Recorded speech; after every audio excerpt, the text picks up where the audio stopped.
बिस्मिल्लाहिर्रहमानिर्रहीम। अस्सलाम वालेकुम डियर स्टूडेंट, आई होप आप सब ठीक होंगे, खैरियत से होंगे। तो हमने चैप्टर नंबर 2 स्टार्ट किया था, काइनेमेटिक्स। ठीक है, तो इसमें हमने रेस्ट एंड मोशन के बारे में पढ़ा था। काइनेमेटिक्स क्या होती है उसके बारे में हम स्टडी किया था, इसके यूजेस क्या होते हैं थोड़ा सा हमने उस पर डिस्कस किया था। एक एग्ज़ाम्पल हमने की थी और उसको हमने पढ़ा था। तो आज हम टाइप्स ऑफ मोशन के बारे में पढ़ेंगे भी, मोशन की कितनी टाइप्स होती हैं, किस तरह की होती है, क्योंकि ये काइनेमेटिक्स का जो चैप्टर है वो स्टडी है ही मोशन के बारे में। तो हम मोशन के रेलिवेंट जो चीज़ें हैं उसी को डिस्कस करेंगे। तो मोशन की जो है वो डिफरेंट टाइप्स होती हैं। तो यहाँ इसमें आपकी जो मेजर टाइप्स हैं वो 3 टाइप्स बताई गई हैं: ट्रांसलेटरी मोशन, रोटेटरी मोशन और वाइब्रेटरी मोशन। ट्रांसलेटरी मोशन की फर्दर 3 टाइप्स हैं: लीनियर, रैंडम और सर्कुलर मोशन। और इसी तरह आगे जो है रोटेटरी मोशन अलग है, वाइब्रेटरी मोशन अलग है। तो इनको पढ़ाने से पहले इनका थोड़ी सी एग्जांपल पे भी हम गौर करेंगे, इनकी डेफिनेशन पे भी देखेंगे। तो अब पहले से हम सबसे पहले स्टार्ट करते हैं ट्रांसलेटरी मोशन के। ट्रांसलेटरी मोशन होती क्या है, इसका मतलब क्या है। ट्रांसलेटरी मोशन बेसिकली आप इसको एक सिंपल अल्फाज में कहेंगे कि स्ट्रेट लाइन मोशन है, मतलब कि जिसमें कोई रोटेशन नहीं हो रही, जो चीज़ सीधी जा रही है तो जाती जाएगी। फॉर एग्ज़ाम्पल, मोटरवे पे गाड़ी सीधी जा रही है तो वो सीधी ट्रैवल करती जा रही है, जहाज़ सीधा जा रहा है तो वो सीधा ही ट्रैवल करेगा, कोई रोटेशन शो नहीं करेगा। तो इसको आप कह सकते हो ट्रांसलेटरी मोशन। लेकिन आप ये इसका हरगिज़ मतलब ये नहीं कि बिल्कुल ही सीधी हो, या तो वो लाइन सीधी भी हो सकती है, वो कर्व भी हो सकती है। मतलब कि आप फॉर एग्जांपल को मिसाल लेने की, गाड़ी जा रही मोटरवे पे, अगर एक कर्व लाइन पे अगर वो गाड़ी जा रही है तो वो भी इसी मोशन में आ जाएगी, ट्रांसलेटरी मोशन में आ जाएगी। जिसको उसने सर्कुलर मोशन में आगे इसमें बयान किया है, तो वो ट्रांसलेटरी मोशन की ही टाइप है। तो इन ट्रांसलेटरी मोशन आप body moves along a straight line without any rotation. कोई रोटेशन नहीं खाएगी, मतलब कि कोई टेढ़ा पेढ़ा पन नहीं आएगा। लेकिन क्या होगा इसमें कि वो स्ट्रेट लाइन या वो जो पाथ होगा जहाँ पे वो मूव कर रही है, जो लाइन है उस वो कर्व भी हो सकती है या वो स्ट्रेट भी हो सकती है। मतलब उसने एक लाइन के अंदर रहना है, उस लाइन को नहीं छोड़ना। जिस तरह जहाज़ होते हैं, जो एरोप्लेन्स होते हैं PIA वाले, या दूसरे जो बड़े बड़े जहाज़ होते हैं, जंगी जहाज़ की बात नहीं कर रहा, ये दूसरे जहाज़ों की बात कर रहा हूँ। ये जब ट्रैवल कर रहे होते हैं, इनकी इनके जो मैप्स होते हैं, इनकी जो पायलट होता है वो किससे उसको पता चल रहा था कि ये रास्ता किधर को जा रहा है। उसकी जो डिवाइस होती है या उसके पास जो मैप दिया होता है, उस पर एक लाइन जा रही होती है, उस पर ही उस जहाज़ को ट्रैवल करना होता है, उस लाइन से हटना नहीं होता।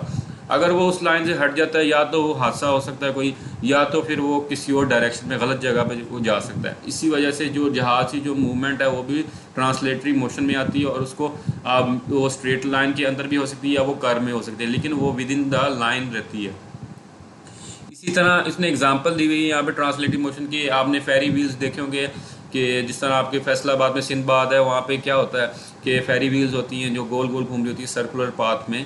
तो वो क्या शो कर रही थी, वो भी ट्रांसलेटरी मोशन में शो कर रही थी। वो एक ही सिमत में, एक ही लाइन में मूव कर रही होती। ये नहीं होता कि अगर एक मूवमेंट दूसरे किनारे पे हो रही है और पता चले कि वो जाके दूसरे वाले, मतलब कि अगर वो सिंधबाद में मूवमेंट शो करी तो वो सिंधबाद में ही शो करेगी कि उसके ख़ास एक पॉइंट पे। ये नहीं होगा कि जहाँ पे वो वाटर स्लाइड है वहाँ पे जाकर उसे मूवमेंट शो करने लगी, ऐसा नहीं होता बिल्कुल। तो ये भी एग्जांपल है। इसी तरह जो मैंने आपको मोशन दी है कि किसी भी गाड़ी की जो मोशन है वो स्ट्रेट लाइन हो, वो भी ट्रांसलेटरी मोशन में आती है। तो अगली जो हमारे पास इसने लीनियर मोशन की बात की है, तो लीनियर मोशन का मतलब ही स्ट्रेट लाइन होता है कि straight line motion of a body is called linear motion. कि कोई भी चीज़ अगर सीधी जा रही है तो वो स्ट्रेट लाइन है, तो वो क्या है, लीनियर मोशन शो कर रही है। फॉर एग्जांपल, आप एक तीर लें, उस तीर को अगर सीधा बिल्कुल सीधा करके मारें तो वो क्या है, स्ट्रेट लाइन मोशन शो कर रही है, और वो क्या है, लीनियर मोशन की एग्जाम्पल है। इसी तरह सर्कुलर मोशन में, इस सर्कुलर मोशन में आप छोटे वक्त क्या होता था कि हमारे पास एक छोटी सी रेलगाड़ी होती थी, उसको आप सर्कुलर वे में आप बना देते थे, जिस तरह यहाँ पे एग्जांपल कोट की हुई है। उस पर वो गाड़ी जो है, ट्रेन जो है वो घूमी जा रही है। तो ये क्या शो कर रहा है, ये सर्कुलर मोशन शो कर रहा है। इसी तरह अगर मैं एक और मिसाल लूँ कि आप छोटे वक्त क्या करते थे, हाथ पे डोरी बांध के आप एक वट्टे को उसको उसी डोरी के साथ बांध देते थे और उंगली से घुमाते थे। वो जो वट्टा था वो एक ही सर्कल में घूम रहा होता था, वो अपनी डायरेक्शन नहीं चेंज कर रहा था, वो एक ही कर्व पाथ पे एक ही लाइन में मूव कर रहा होता था। तो ये किसकी एग्जाम्पल है, सर्कुलर मोशन की एग्जाम्पल है। तो इसके बाद जो अगली मोशन आ जाती है, रैंडम मोशन आ जाती है। अब रैंडम मोशन का मतलब इसके नाम से ही पता चल रहा है कि इर्रेगुलर मोशन, मतलब कि वो कुछ खास हिम्मत में नहीं जा रही। जिस तरह आप वो जो छोटे वक्त सिम होती थी हमारे पास, हम क्या करते थे, वो सिम को हम नीचे ज़मीन पे मारते थे, वो कभी किधर जा रही है कभी किधर जा रही है, वो क्या है, रैंडम मोशन है। इसी तरह एक जेली की मिसाल ले लें, जेली को उंगली लगाएं आप, वो हिलने लग जाती है, कभी कहीं मुड़ रही है, कहीं कहीं मुड़ रही है, तो वो क्या है, रैंडम मोशन है। द डिसऑर्डर और irregular motion of an object is called random motion. तो आगे जो मज़ीद है वो रोटेटरी मोशन आ रही है, और उसके बाद आ रही है वाइब्रेटिंग मोशन। उसके मज़ीद जो है जिसको आप ट्रू एंड फ्रो मोशन कहते हैं, इनको इंशाल्लाह हम कल डिस्कस करेंगे। तब तक के लिए आज के लिए बहुत है। आपने क्या करना है, इनमें से इन तीनों जो मैंने पढ़ाई हैं डेफिनेशन, इनको आपने ट्रांसलेटरी मोशन लिखनी है, पहले डेफिनेशन पहले लिखना है आपने, टाइप्स ऑफ मोशन की हेडिंग देनी है, इन 3 टाइप्स के नाम लिखने हैं। They are 3 types of motion, यहाँ से लेकर यहाँ तक सारा लिख लेना है। उसके बाद आपने क्या लिखना है, ट्रांसलेटरी मोशन की आपने हेडिंग देनी है और डेफिनेशन लिख देनी है, और इसमें से एग्जांपल दे देनी है, ये कार एंड एरोप्लेन वाली आपने एग्जांपल दे देनी है। उसके बाद आपने क्या करना है, आपने ये जो लीनियर मोशन है, लीनियर मोशन की डेफिनेशन लिखनी है और एग्जांपल लिख देनी है।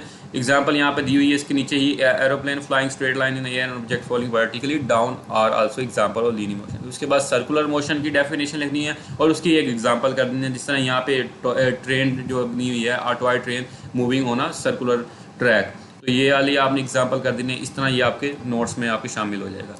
तो जो पिछले वाली थे, आपने उसमें क्या करना था, रेस्ट एंड मोशन की डेफिनेशन लिखनी थी और काइनेमेटिक्स की डेफिनेशन लिखनी थी। तो ये चीज़ें आपने याद भी करनी है। मैं किसी दिन भी आपको मैम को कह के आपकी जो जितने भी नोट्स हैं वो चेक कर सकता हूँ। तब तक के लिए अल्लाह हाफिज़, ख्याल रखिए।